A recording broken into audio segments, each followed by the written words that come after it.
Selamat datang kembali dalam sesi pembahasan mendalam kita. Anda mungkin sering merasa ya, dunia ini berubahnya cepat sekali, Betul. Rasanya tiap hari ada aja yang baru. teknologi merasuk kemana-mana, kita terhubung secara global.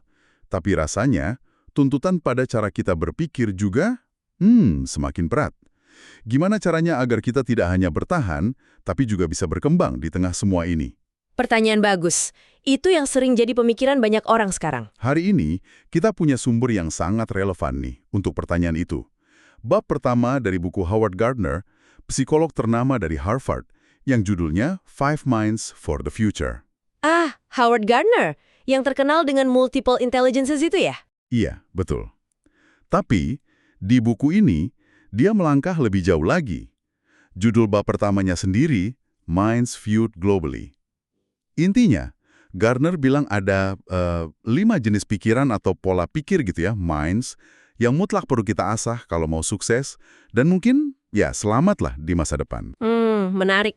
Jadi bukan cuma soal IQ atau skill teknis aja. Kayaknya lebih dari itu. Gardner bilang ini bukan sekedar teori di menara gading, tapi semacam peta panduan praktis gitu.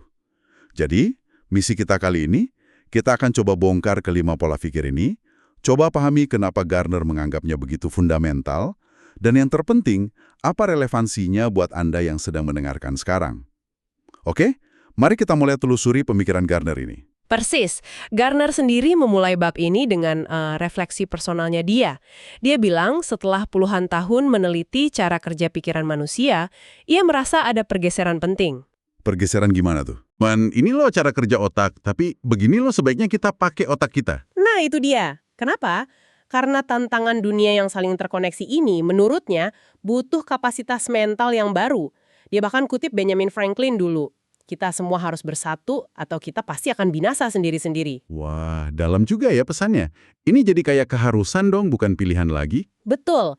Dan untuk sampai pada 5 pikiran ini, Gardner nggak cuma lihat dari, katakanlah, psikologi kognitif aja. Oh ya, dari mana lagi? Dia juga tarik dari neuroscience, sejarah, antropologi, bahkan dinamika politik dan ekonomi global. Lengkap lah. Tapi dia selalu menekankan, analisis tentang pikiran ini nggak bisa lepas dari nilai-nilai kemanusiaan. Oke, jadi ini bukan sekedar daftar skill teknis ya, tapi lebih mendasar. Lalu, apa saja sih kelima pikiran yang menurut Gardner jadi kunci ini? Oke, Gardner mengidentifikasi 5 yang menurutnya paling esensial untuk navigasi masa depan. Pertama, pikiran disiplin, the discipline mind. Pikiran disiplin, maksudnya rajin belajar gitu? Lebih dari itu, ini bukan cuma soal rajin atau patuh aturan. Ini soal penguasaan mendalam. Minimal satu bidang keahlian atau satu cara berpikir khas. Misalnya, berpikir seperti ilmuwan, atau seniman, atau sejarawan, atau profesional lain. Penguasaan mendalam ya? Iya, dan ini butuh waktu, nggak instan. Gardner bilang bisa sampai 10 tahun loh untuk benar-benar mahir. Wow, 10 tahun. Di zaman sekarang yang maunya serba cepat ini, kedengarannya lama banget ya? Justru itu mungkin intinya. Penguasaan itu butuh dedikasi, butuh proses. Tanpa disiplin ini, kata Gardner, kita cuma akan jadi konsumen pengetahuan, bukan produsen atau kontributor yang punya pemahaman mendalam. Gampangnya, kita cuma ikut-ikutan aja. Oke, masuk akal. Itu yang pertama. Terus yang kedua? Kedua, pikiran sintesis, the synthesizing mind. Nah, ini kemampuan yang super penting di zaman informasi kayak sekarang. Sintesis. Maksudnya menggabungkan gitu? Betul, kemampuan untuk mengambil informasi dari berbagai sumber yang seringkali beda-beda, bahkan bertentangan, terus kita evaluasi secara kritis, disaring, dirangkai jadi satu kesatuan yang masuk akal, yang koheren, sesuatu yang berguna buat diri sendiri dan bisa dikomunikasikan ke orang lain. Wah, ini relevan banget ya. Dengan banjir informasi dari internet, medsos, mana yang hoax, mana yang benar, kemampuan nyaring dan ngerangkai ini rasanya makin krusial, biar nggak gampang tenggelam atau salah arah. Tepat sekali. Tanpa sintesis, kita gampang banget kewalahan. Nah, yang ketiga, pikiran kreatif, the creating mind. Kreatif. Ini bedanya apa sama sintesis tadi? Kalau sintesis itu merangkai yang sudah ada jadi sesuatu yang baru. Pikiran kreatif ini melampaui itu. Dia berani mengajukan ide baru sama sekali. Pertanyaan yang nggak biasa. cara pandang yang segar atau solusi yang nggak terduga. Oke. Jadi ini lebih ke out of the box thinking ya, menciptakan sesuatu yang belum ada. Bisa dibilang gitu. Inilah yang menurut Gardner bikin kita tetap relevan di era AI atau kecerdasan buatan, kemampuan untuk keluar jalur dan berinovasi. Mesin mungkin bisa sintesis data, tapi kreativitas original itu masih keunggulan manusia. Menarik. Jadi disiplin, sintesis, kreatif, tiga ini kayaknya lebih ke ranah kognitif ya. Iya, fokusnya lebih ke bagaimana kita memproses informasi dan pengetahuan. Nah, dua berikutnya ini lebih ke ranah hubungan antar manusia dan masyarakat. Oke, apa itu? Keempat, pikiran hormat, the respectful mind.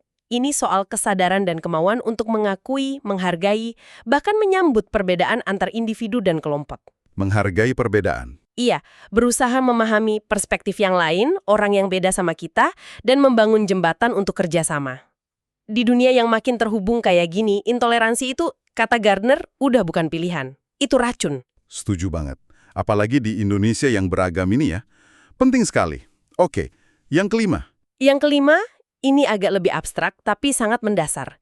Pikiran etis, the ethical mind. Etis. Ini soal moralitas gitu. Di masyarakat, memikirkan gimana sih tindakan kita berdampak pada orang lain, pada komunitas yang lebih luas. Jadi nggak cuma mikirin kepentingan diri sendiri. Jadi, bertanya apa yang benar untuk dilakukan, dan berani bertindak berdasarkan pertimbangan itu. Persis, melampaui kepentingan pribadi untuk kebaikan bersama. 5 pikiran ini cakupannya luas banget ya, dari yang sangat kognitif sampai ke sosial dan etika. Gardner sendiri bilang ini komprehensif dan global ya. Dia sempat mikir kandidat lain nggak sih? Sempat, dia sebutin ada pertimbangan kayak pikiran teknologi, digital, pasar, demokrasi, fleksibel, emosional, strategis, bahkan spiritual. Tapi akhirnya nih yakin, kelima ini yang paling fundamental dan mencakup banyak aspek penting.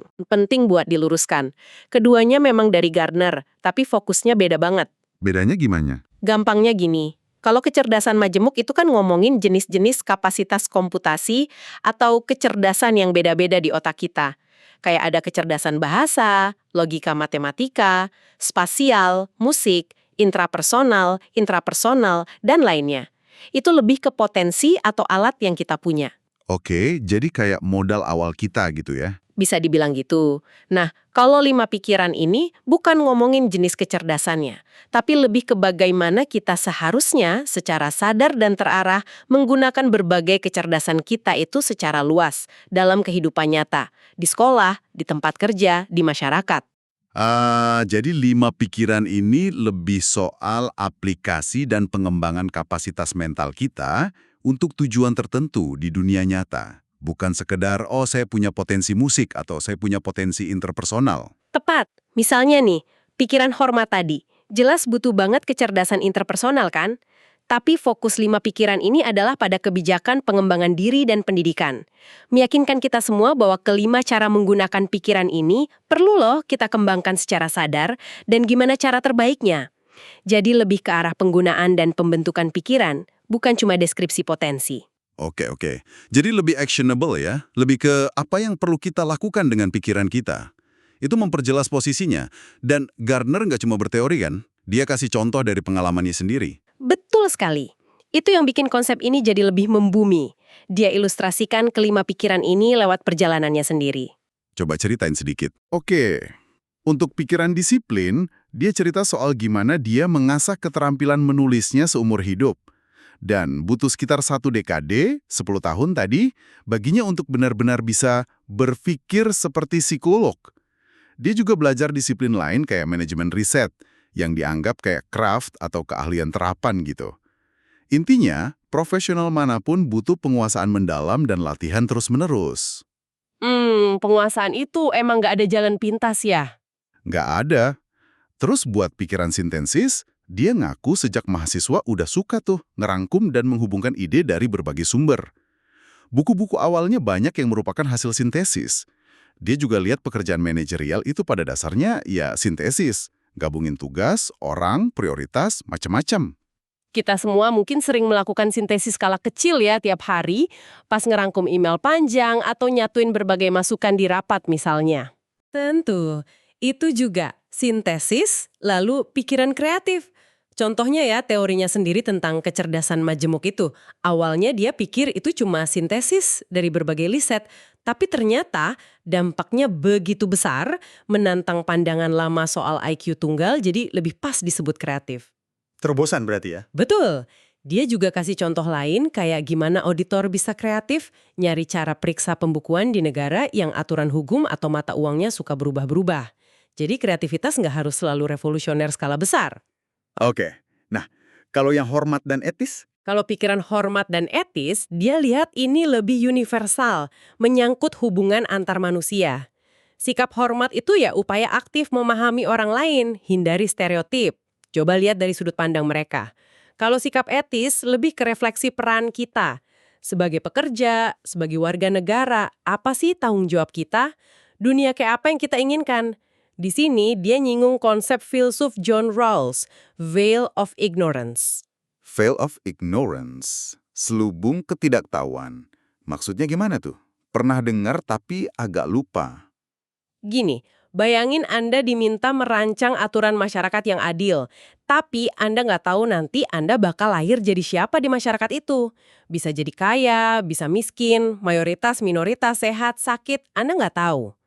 Oke, Nah, Rawls bilang dalam kondisi nggak tahu itu, kita cenderung akan bikin aturan yang paling fair buat semua orang, terutama buat kelompok yang paling nggak beruntung.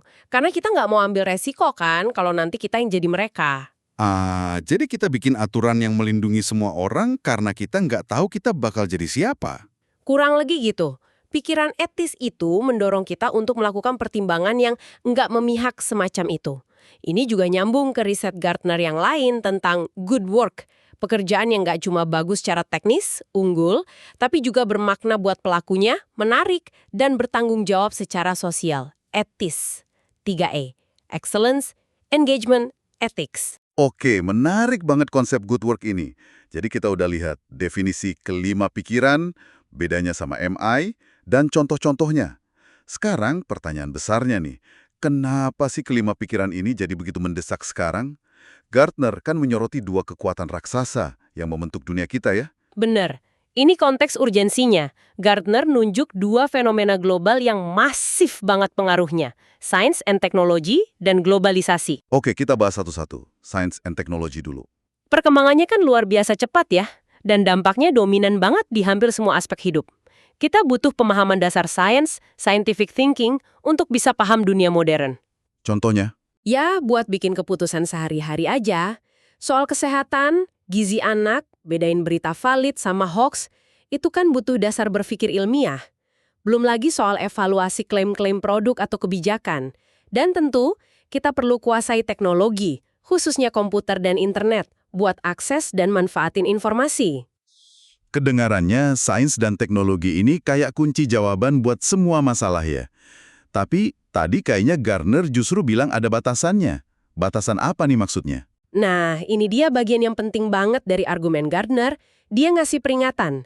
Ada beberapa batasan krusial dari dominasi sains dan teknologi ini. Apa aja tuh? Pertama, pendidikan itu pada intinya soal tujuan dan nilai kemanusiaan, bukan melulu soal sains.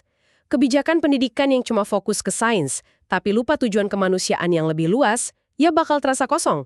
Kayak kapal tanpa kompas. Bener juga.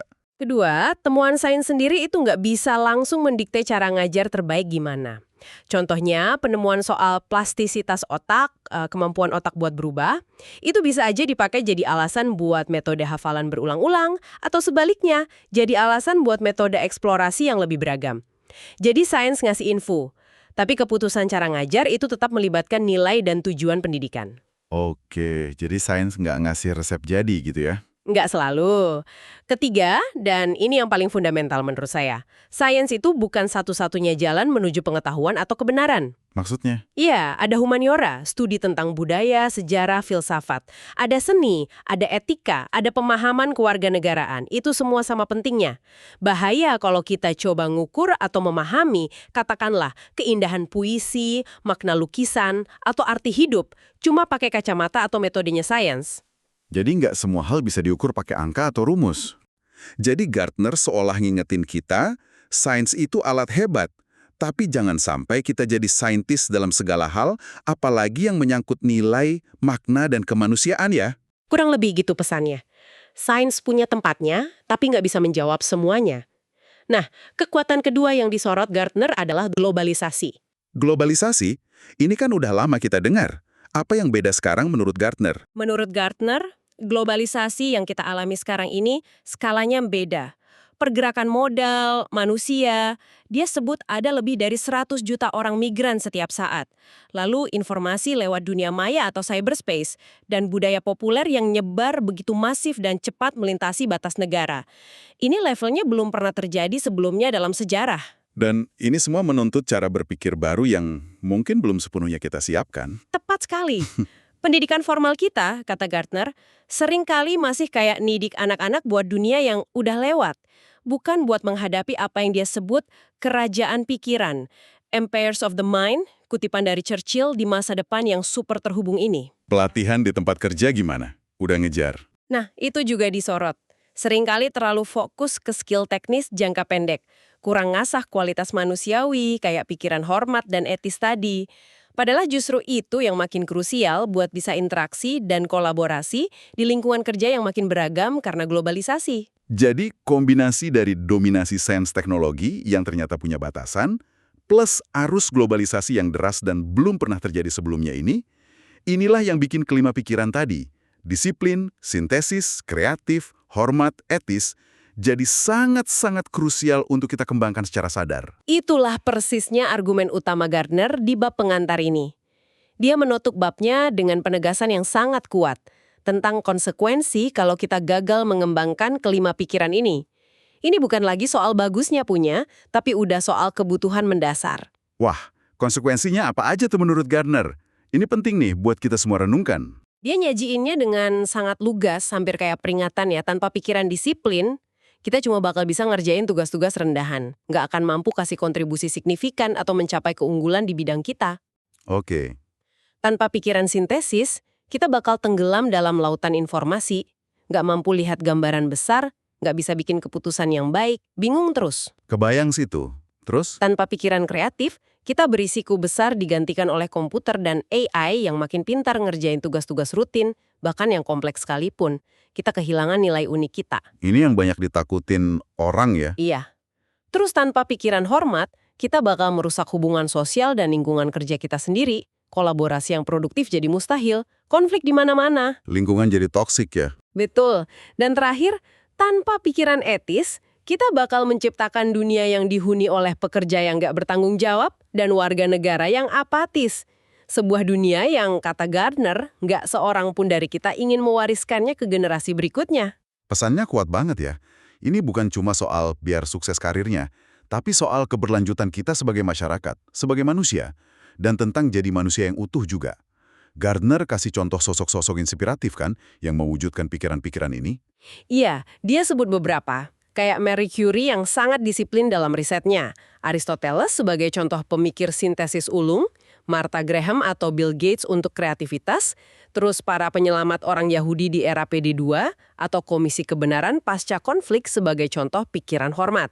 Sampai aktivis lingkungan Rachel Carson atau penggagas Uni Eropa Jean Monnet sebagai contoh pikiran etis. Jadi contoh-contoh itu nunjukin bahwa kelima pikiran ini bukan konsep abstrak doang, tapi bisa dan pernah diwujudkan oleh manusia ya. Betul.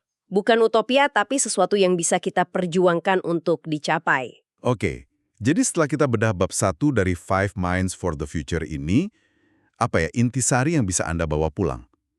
Pada dasarnya, Gardner kayaknya ngasih kita semacam peta mental nih. Ya, semacam navigasi lah ya. Dia berargumen, untuk bisa berhasil, bahkan mungkin sekedar bertahan ya, di era perubahan yang gila-gilaan ini, kita perlu secara sengaja, secara sadar, mengasah kelima pola pikir ini. Disiplin, sintesis, kreatif, hormat, dan etis. Dan penting juga ini bukan sekedar daftar kompetensi teknis loh ya. Ini lebih kayak sebuah kerangka kerja, sebuah cara pandang menyeluruh untuk menavigasi dunia yang kompleks ini. Kompleks karena sains, teknologi, globalisasi, dan juga interaksi antar manusia yang makin intens. Jadi relevan bukan cuma buat karir aja. Jelas nggak? Ini relevan buat karir Anda, tapi juga buat bagaimana Anda berperan sebagai anggota masyarakat, sebagai warga dunia. Sangat luas dampaknya. Sebagai penutup nih, mungkin ada baiknya kita semua berhenti sejenak buat refleksi ya. Gardner bilang, kelima pikiran ini krusial banget.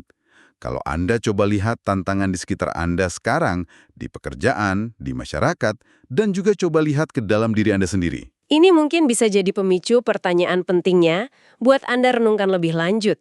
Dari kelima pikiran ini, disiplin, sintesis, kreatif, hormat, dan etis, mana nih yang Anda rasa udah lumayan kuat dalam diri Anda? Udah jadi modal? Dan sebaliknya. Dan sebaliknya, mana yang rasanya kok paling mendesak ya buat saya kembangkan lebih jauh lagi, mana yang paling dibutuhkan biar lebih siap ngadepin dunia yang terus bergerak ini. Nah, itu mungkin jadi bahan pemikiran yang bagus untuk Anda bawa dari pembahasan kita kali ini. Terima kasih banyak sudah menyimak sesi pembahasan mendalam kita. Sampai jumpa di kesempatan berikutnya membahas ide-ide menarik lainnya.